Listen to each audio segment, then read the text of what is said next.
Assalamualaikum warahmatullahi wabarakatuh.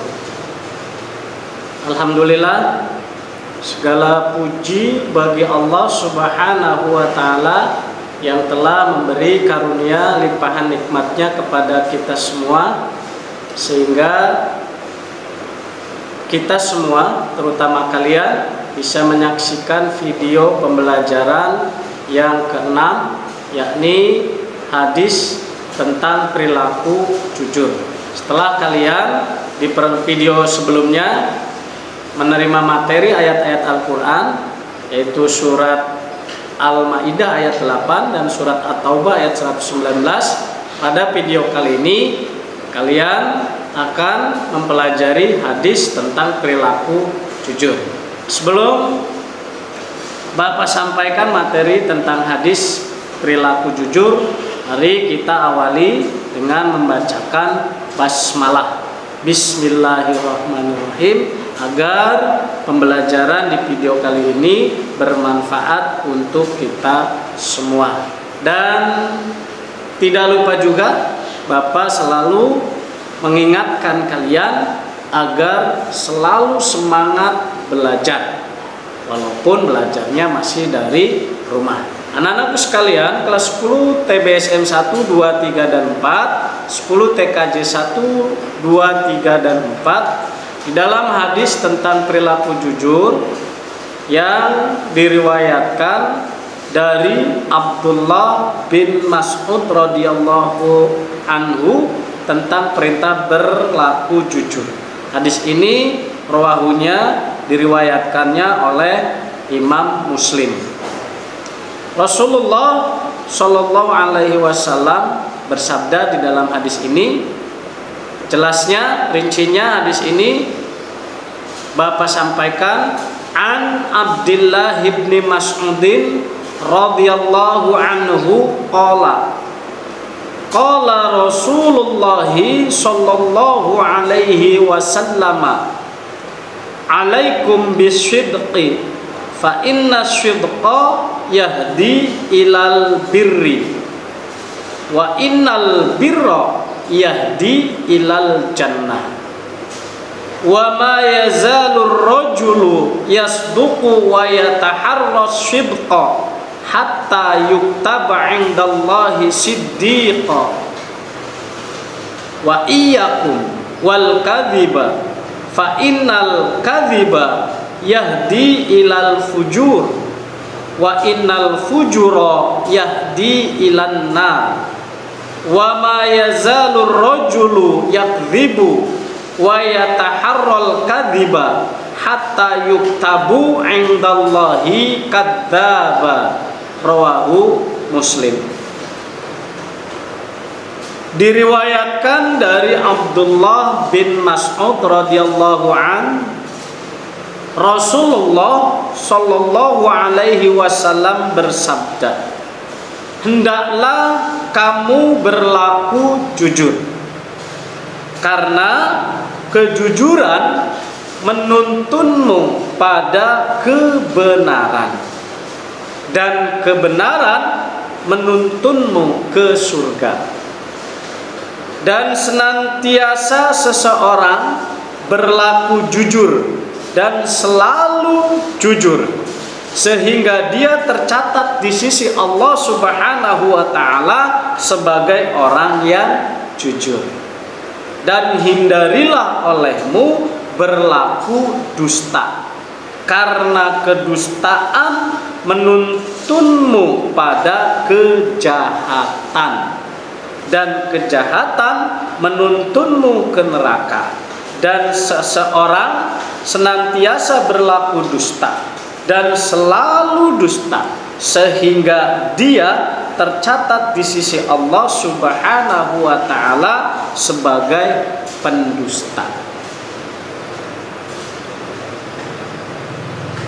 Anak-anakku sekalian, di dalam hadis ini intinya dua, bahwa Rasulullah Shallallahu Alaihi Wasallam memerintahkan kepada kita yang pertama untuk berlaku jujur, karena kejujuran atau kebenaran akan menuntun, membawa kita kepada kebaikan.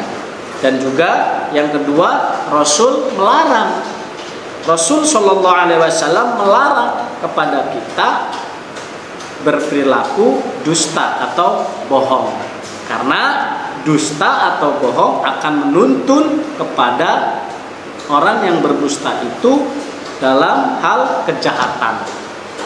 Nah, dalam hadis ini juga Rasul menjelaskan bahwa kalau orang benar kemudian dia berperilaku benar, kalau orang jujur kemudian dia berperilaku jujur, selalu jujur, maka akan tercatat sebagai orang yang jujur di sisi Allah Subhanahu wa taala. Orang yang benar di sisi Allah Subhanahu wa taala. Pun kebalikannya, ketika seseorang bohong atau dusta, selalu bohong, selalu dusta, maka akan tercatat sebagai pembohong atau pendusta, dan di sisi Allah tercatat sebagai orang yang bohong, orang yang pendusta. Nah, anak-anak sekalian yang Bapak sangat banggakan, kelas 10 TBSM 1, 2, 3, 4, kelas TKJ 1, 2, 3, 4. Kemudian di dalam hadis lain, yang hadis ini panjang, nanti Bapak akan jelaskan aja, bahwa hadis yang berasal dari Syihab. Nah, diceritakan bahwa ketika Rasulullah Shallallahu Alaihi Wasallam akan melakukan ghazwah atau penyerangan ke Tabuk untuk menyerang tentara Romawi dan orang-orang Kristen di Syam, ada salah seorang sahabat yang bernama Ka'ab bin Malik tidak ikut perang, mangkir, tidak bergabung dengan pasukan perang Rasul dan tidak mengikuti perang. Kemudian Ka'ab menceritakan bahwa tidak ikut ghazwahnya Ka'ab, mangkirnya Ka'ab bin Malik dari peperangan itu bukan karena dia sakit, ataupun bukan karena dia ada masalah yang berat. Bahkan menurut Ka'ab, menurut dia, hari itu justru dia sedang dalam kondisi yang prima, bahkan kondisi lebih prima dari hari-hari sebelumnya. Tetapi entah mengapa Ka'ab ini merasa malas, enggan untuk bergabung dengan pasukan Rasulullah Shallallahu Alaihi Wasallam. Sampai akhirnya Ka'ab ditinggalkan oleh pasukan Rasulullah Shallallahu Alaihi Wasallam. Sekembalinya pasukan Rasulullah Shallallahu Alaihi Wasallam dari Tabuk ke Madinah, Ka'ab bergegas menuju Rasulullah Shallallahu Alaihi Wasallam dan menemui beliau. Kemudian Ka'ab berkata dengan jujur kepada Rasulullah Shallallahu Alaihi Wasallam tentang apa yang dia lakukan. Nah, dari cerita, dari penjelasan yang jujur Ka'ab kepada Rasulullah Shallallahu Alaihi Wasallam, ini berakibat Rasul Shallallahu Alaihi Wasallam murka, marah Rasul. Begitu juga sahabat-sahabat yang lain marah kepada Ka'ab. Ka'ab pun kemudian dikucilkan oleh Rasulullah dan sahabat-sahabat yang lainnya, bahkan diperlakukan seperti bukan orang Islam. Sampai Rasulullah Shallallahu Alaihi Wasallam memerintahkan kepada Ka'ab untuk dipisahkan dengan istrinya. Nah, setelah 50 hari berselang, kemudian turun wahyu.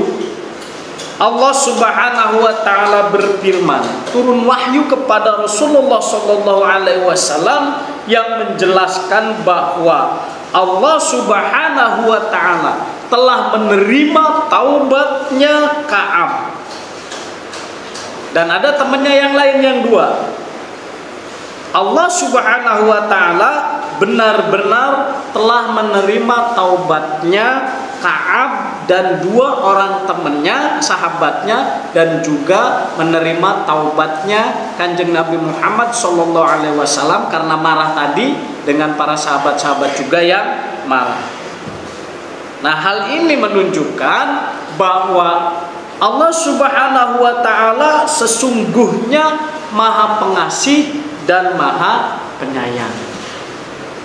Nah, ketika informasi ini atau kabar gembira dari Allah Subhanahu wa Ta'ala ini disampaikan kepada Ka'ab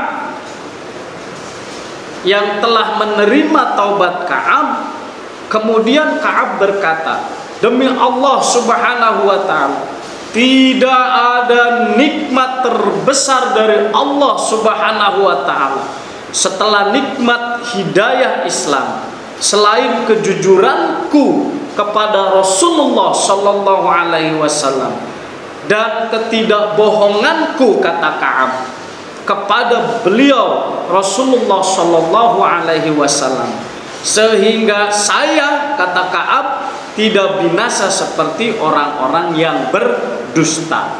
Sesungguhnya Allah Subhanahu wa Ta'ala berkata tentang mereka-mereka yang berdusta dengan seburuk-buruk perkataan. Itulah yang disampaikan, yang dikatakan oleh Ka'ab. Karena tobatnya diterima oleh Allah Subhanahu wa Ta'ala, maka dia gembira sebagai orang yang jujur menyampaikan tanpa ada kedustaan kepada Rasulullah Sallallahu Alaihi Wasallam. Nah, anak-anakku sekalian yang Bapak sangat banggakan, demikian yang bisa Bapak sampaikan tentang hadis yang menjelaskan perilaku jujur. Nah, untuk materi kejujuran sebagai cermin dari kepribadian, ini merupakan materi yang terakhir. Anak-anakku sekalian yang Bapak sangat banggakan, untuk pertemuan di video berikutnya kalian akan mempelajari kompetensi yang baru, yaitu Al-Quran dan hadis sebagai pedoman hidup. Itu saja yang bisa Bapak sampaikan, dan tugasnya ada di modul, silakan kalian kerjakan. Dan Bapak akhiri, ya, semoga video ini bermanfaat dan menjadi ilmu untuk kita semua. Bapak akhiri, wallahul muwafiq ila aqwamit thoriq, billahi taufiq wal hidayah. Wassalamu alaikum warahmatullahi wabarakatuh.